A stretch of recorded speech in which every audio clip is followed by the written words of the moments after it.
I just figured since these videos are so easy to make, why not just record a quick one for the boys, you know, especially since the channel's small and whatnot for right now. But today I just wanted to talk about kind of my stance on Disney Star Wars, and I guess Star Wars as a whole too, probably. For a while, and I mean a while. For a while, I was holding on to the idea of Disney Star Wars um, getting better over time, and well, unfortunately, I've lost that. I've lost that feeling completely. It's so clear to me now that I'm just not in favor of Disney Star Wars. It could be because I started picking up a lot of the EU books and going through all of them and whatnot. I think that's probably a big part of it, just because the EU really just shows you what could have been, and I think that's like that's the sad part about the EU, I guess you could say, because we have all these established or previously established canon stories of so many different characters, and for whatever reason, I've been really jaded uh, with Star Wars, with Disney Star Wars. So I wanted to show you guys this one video that I just find absolutely ridiculous, and it's about Kenobi. Kenobi to me was like that was the thing like little 10-year-old me would just like dream about, like the Kenobi show or a Kenobi movie or something like that, because Kenobi used to be my favorite character. Nowadays Luke Skywalker is my favorite, and I'm not referring to Jake Skywalker in episode 8. I'm referring to the real Luke Skywalker from, you know, the OT and now the expanded universe, especially when it comes to a character so relevant as Kenobi. It just seems like it was carelessly made, in my opinion. Um, and it seemed like they were kind of scared to actually build Kenobi, or they were kind of scared to make the show about Kenobi, because Riva, you know, the Inquisitor, like she survives Order 66, which is a first big red flag for me. But they really nailed it in the coffin when they revealed she survived Order 66 in the temple. Like, you know, everyone got annihilated in the temple. And not only did this woman, this little girl at the time, survive, but she also managed to enlist in becoming an inquisitor. Now, how does this process of inquisitors even happen? Well, fuck, we barely know anything, and I'm sure Lucasfilm doesn't actually know either at this point. Uh, but regardless, Riva somehow manages to become an inquisitor or whatnot. But this writer didn't actually work on the TV show. He was the one who gave them the initial idea, and he wanted it to become a three film trilogy. With Kenobi, what happened with? I mean, I remember back in maybe even six something years ago or whatever. There was that interview with Ewan and Collider, and he was talking about how Obi-Wan was going to be maybe a trilogy and a movie, Yeah. and your idea, and then eventually it there was silence for years, and then turned into this show, which I didn't really resonate with. I mean, there were some cool moments that, but of course, when you have Ewan and Hayden on screen, or Obi-Wan and Darth Vader, I mean, how I'm sorry, but like, I like even the cool moments in that, even in the moments that should have been cool, I should say. I think it just fell flat. They're throwing Obi-Wan in the fucking fire was fucking retarded, because Obi-Wan, he's burning up, and then somehow he manages to get up and escape, and fucking Vader wipes away the fire with the Force. He's fine, and then another fire appears, and then he gets away, and then Obi-Wan gets away, and then Vader just like doesn't wipe away that fire with the Force, and he's acting like, oh shit, like there's fire right there. I can't get him now. Now a lot of people say Vader was toying with Obi-Wan. It's just like, no, dude, because Vader really only wanted a few things after becoming Darth Vader, and one of them was killing Kenobi. It wasn't like, oh, I want to play with my food first and make him suffer. Like maybe maybe slightly, like by throwing him in the fire, but like right after that, it should just be like a one-tap Force choke death. Especially if Obi-Wan is cut off from the Force, it doesn't make any sense. You guys can check out my My Vader vs. Kenobi made no sense video. It's on this channel, so you can check that out on why I just think it's bullshit. But essentially, like, yeah, Vader is a lot stronger than Kenobi, so the fact that they faced off again and Kenobi wins after being cut off from the Force, meanwhile Vader's been training for years and been slaughtering the remaining Jedi, how the fuck does that make any sense at that point? Like, Anakin was stronger than Obi-Wan in the Mustafar fight, and Vader is debatably stronger than Anakin at that point. Now, I am referring to Vader in comics and Vader in the EU and whatnot. Obviously, what we got in the OT was of its time, so you can't really compare that. Can make the conclusion that Vader is probably just as strong as Anakin. Now, I will actually probably make a video about that, just because I don't think people really realize how strong Vader is, especially because of this show, goddammit. But yeah, dude, Vader, like, he wasn't full power, full potential dark side Anakin. He never reached that peak, right? Like, full dark side Darth Vader with full on human flesh, like, would have annihilated Palpatine. George himself said that. Um, he would have been the strongest of all time. But since he became like half robot, half mech, he was nerfed. So the fact that Vader just loses, bullshit. I know they have to like tie it together with Episode 4. It's like they could have done other things to make that line up. You know, they could have had Obi-Wan potentially fake his death or use some crazy force ability that Vader had no idea was possible or some shit like that.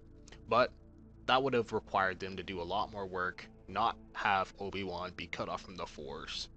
Um, which, again, that concept in itself doesn't make any sense because he has to defend Luke. So why would he cut himself off from the Force? It doesn't make too much sense. Uh, but yeah. But anyways, enough of my rambling. Let me just show y'all a few clips of what the initial Obi-Wan writer was gonna do. How can there not be, right?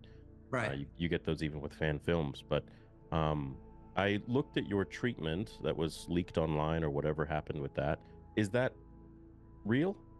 How Cody was supposed to come in there and Oh yeah, yeah. God, yeah. Yeah. So look, my pitch to them was, it all came from character, right? So, what's Obi-Wan feeling at the end of Revenge of the Sith? You know, what's the primary feel? You know, and I think I felt the feeling is guilt. Guilt. I've just killed my brother. Guilt. I'm responsible for unleashing this hell on the galaxy. It's my fault. I trained the guy. You know, so it's guilt. But I've got this secret weapon. I've got this baby. This is the new hope. Yeah, And this baby can make everything right. This baby can fix everything I've messed up. Yeah. So he's putting all of his guilt onto this baby. Yeah. The recipe for disaster, right? But that's his plan. That's his. I'm not saying he was thinking clearly. He clearly wasn't. Right. Who would be? Yeah. So look, he's like like I said, Clone Wars General Jedi Master. He doesn't know the first thing about a baby. Oh. So okay, I'll take it to the uncle and aunt, and they can do the baby stuff. Yeah. And I'll just stay. I was like, there's no way he would leave. He would stay right there. He's like, no, I'm moving him with you, and I'm gonna watch over this kid, and because he is, the new hope. He is everything. It's the only way this gets fixed. Right. So he moved in with the Lars, and he was just making sure nothing bad happened to the kid. And as per the Jedi training, at 4 years old, the deal is I take him. You've done the diaper things. He's out of diapers. He can feed, and I can talk to him. I'll take him at 4. You'll never see us again. And we'll go off, and I'll train him. He'll become the greatest Jedi Knight, son of Anakin Skywalker, and we'll fix everything. We'll take down the Emperor, Darth, everyone. Yeah. Absolve me of my guilt. Yes. Fucked up plan, right? Yes. Yeah. But that's his plan. So in my film, Luke is 4. And he's like right on the edge of, almost there. Obi-Wan's about to take him, take him away. And the main problem for Obi-Wan at the beginning is he's lost his connection to the Force, and he doesn't know why. So when we first met him, he's just trying to. Okay, so there's an obvious difference that Disney eventually decided to take and pretty much um, pervert is Obi-Wan being cut off from the Force. Now, Obi-Wan in this guy's script, Obi-Wan doesn't know why he's cut off from the Force. In the Disney one, he willingly cut himself off. Pick up his lightsaber from across the room, and it won't work. Yeah. So I thought that was a really interesting way to just take away Superman's powers, right? He's a Jedi. What is a Jedi without their connection to the Force? Right. And so a big part of the journey for him in my film, in that first film, was finding his connection back to the Force, figuring out why he's lost it and what he has to do to get it back. And the answer to that was, you have to let go. You have to surrender to the will of the Force. You're trying to force the will of the Force. Yes, right. With your crazy plan. You've got to get back, and you've got to let things be, and you've got to let the Force come to you. Like, this guy just clearly understands Star Wars, dude. And so, because I always figured the hardest thing for a general to do is surrender. Right? It's the hardest thing to do. And that's what he's got to learn to do. He's got to surrender to the will of the Force and get to that place where he can. That's what he's got to. Now that makes sense. The hardest thing a general can do is surrender. And obviously, because of the prequels, the Jedi obviously somewhat lost their way, especially during the Clone Wars, becoming war generals, losing not necessarily losing their trust in the Force, but not operating the way a Jedi should be, essentially, was their downfall. Well, part of it, that, and just the fact that Palpatine's Giga, but I think you get the point. But this story itself explains how Kenobi shifts into becoming Alec Guinness Kenobi, being a true Jedi once again, like almost cleansing the sins he committed as a war general in the prequels. And in a way, Alec Guinness Kenobi is like what pushes the new Jedi forward, at least the new Jedi in the EU, with the way they handle politics and whatnot, being more with the Force, trusting the Force. I'm sure you guys get my point. Learn to do. He's got to surrender to the will of the Force and get to that place where he can leave at the end and go, Luke, you be a kid. I'm going to leave.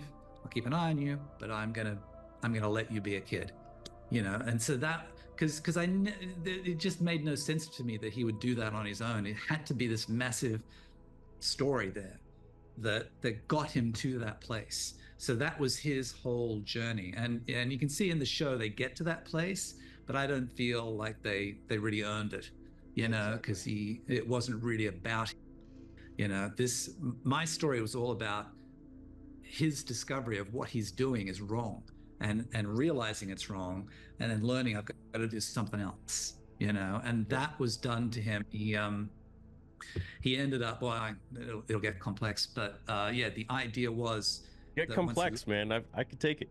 Get complex. Well, when he just to quickly fill in the gaps, what changes everything, the inciting incident of the movie, was the Empire arriving on Tatooine. Yeah. Empire has been spreading. Yeah. And it's only 4 years into the Empire, right? Yeah. So finally reached Tatooine. Yeah. And it's like, okay, Empire's here, Luke's full, we gotta go. Yeah. And so Cody, I'd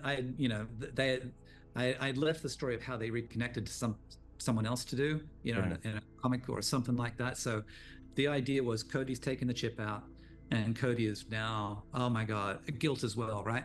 I'm so sorry for trying to kill you. I am here, ride or die for you. I will. So Cody is like his eyes and ears on the ground in Mos Eisley, and so Cody contacts him, says, "Hey, the Empire's here. We got to get out." And then, of course, they've got a plan to get out. So anyway, when Obi-Wan eventually leaves Tatooine, everything goes wrong, and he ends up not where he's supposed to be. He ends up on this massive kind of space station, which is like a transportation hub. So, the only space station we've already seen in Star Wars really is the Death Star, right? So just, okay, well, what's a transportation hub look like? People from all over the galaxy coming and going. And so he falls in with this group of refugees there called the Karoo. um, and they're being kept there by this corrupt administrator of the station, and and so he falls in with them, and they need his help basically, but they have their own connection to the Force, which they call something else completely. But we know what it really is. It's the Force, Yeah, But right. so they kind of teach him, you're trying to force your will onto this kid, and it's going to end badly. And we see flashes of that on Tatooine before he leaves. We see flashes of darkness in Luke. When Obi-Wan's trying to get him to kind of, come on, Luke, use the Force, use the Force. You saw little flashes of darkness. No, really? How? Like what? Oh yeah, yeah. Like how are you going to portray Oh that? well, there was a ball, a very simple thing, right? 4-year-old playing a ball, rolling a Yeah, ball yeah, back yeah, and yeah, forth, yeah. right? Yeah. And then Obi-Wan held him and would say, "Take it," and Luke would come up, start walking. He's like, "No, no, stay there, take the ball." Yeah. And Luke would be reaching, take the ball, take the ball, take the ball, Luke, and then the ball just flies out, all of a sudden goes haywire all over the place, and it's like, whoa, what the hell was that, But like this real flash of like, whoa, and this little look in this kid that's angry, Oh my so God. so the idea was, and Obi-Wan, other things happened, and so he forgot about that. But yeah, he gets reminded of that while he's with the crew, and he actually they take him to a place in their starship where they connect most powerfully with the Force, and he has this vision, and in the vision he's on Mustafar, and he sees, the dark figure in the cloak with the red lightsaber, and it's Anakin. I was like, oh my God, I'm here fighting Anakin. And they come together, and the guy pulls off his hood. It's not Anakin, it's Mark Hamill at 19, and it's holy shit. And Luke's turned to the dark side, and he's got to fight Luke in the dark side, and getting out of that is what makes him realize, holy shit, this is the path we're going down. I'm going to turn this kid into a Sith if I keep this up.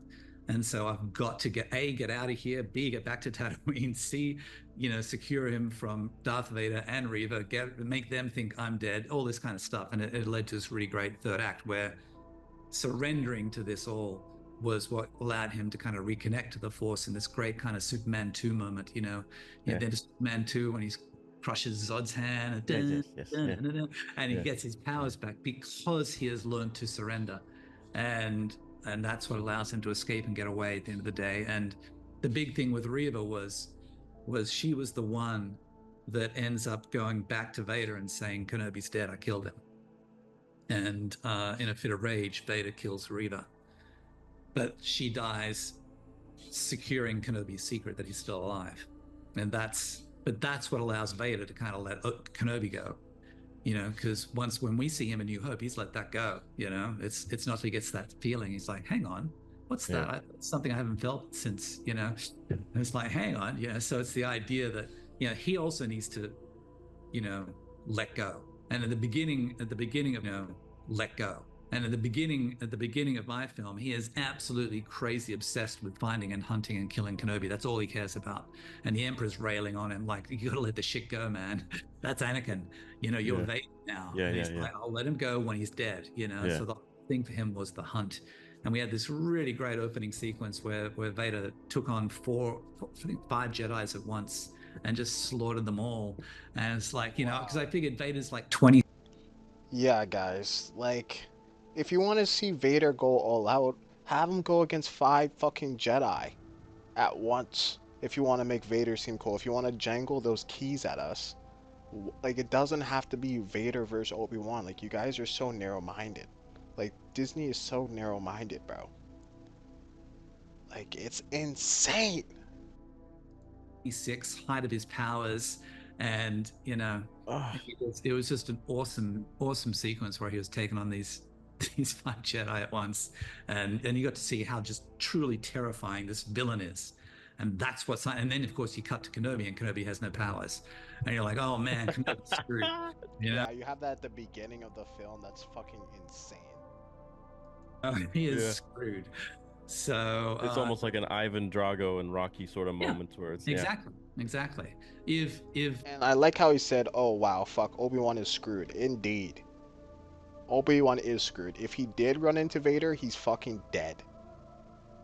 And I think that's partly why in the OT he just again surrenders and gives up. You know, he'll become more powerful than Vader could ever imagine and lets Vader cut him down. Sacrifices himself for Luke, Leia, and Han so they can get away.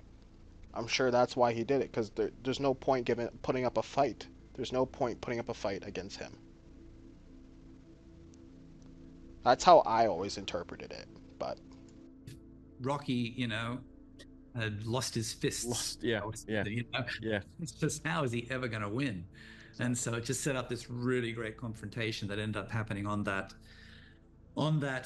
space station. And that space station, there's a bunch of stuff that happens, but basically that space station was falling apart and everyone was fleeing off it. And so it was just, that fight happened on a space station that was falling into a gas giant planet. And, they were the last two on the station fighting it out, basically. So there's the concept of time there too, where it's impending doom almost. Yeah, for both of them. Yeah. And it really got to a point where Vader won that battle, and that was the point, because I that's the other thing I didn't buy about the show, was that Kenobi would defeat Vader and leave him alive. Yeah. Thank you. So although they do actually end up having Vader and Obi-Wan fight, guess what? This guy also fucking agrees that Vader should be winning like every single fucking time, dude. I'm okay with Vader and Obi-Wan in this guy's script fighting in a certain situation, but at least this guy can acknowledge that Vader would fucking win, dude. And I will say that until I fucking die. There's no reason why Vader should lose that ever. I don't buy it, like what this guy said. But we're gonna leave that here today. Oh yeah, also big up Star Wars Theory. I'm not a crazy fan of this guy because of his comments about the EU, but he did a good job bringing this guy on and just showing how incompetent Disney really is. So shout out Theory for that. Good work, bud.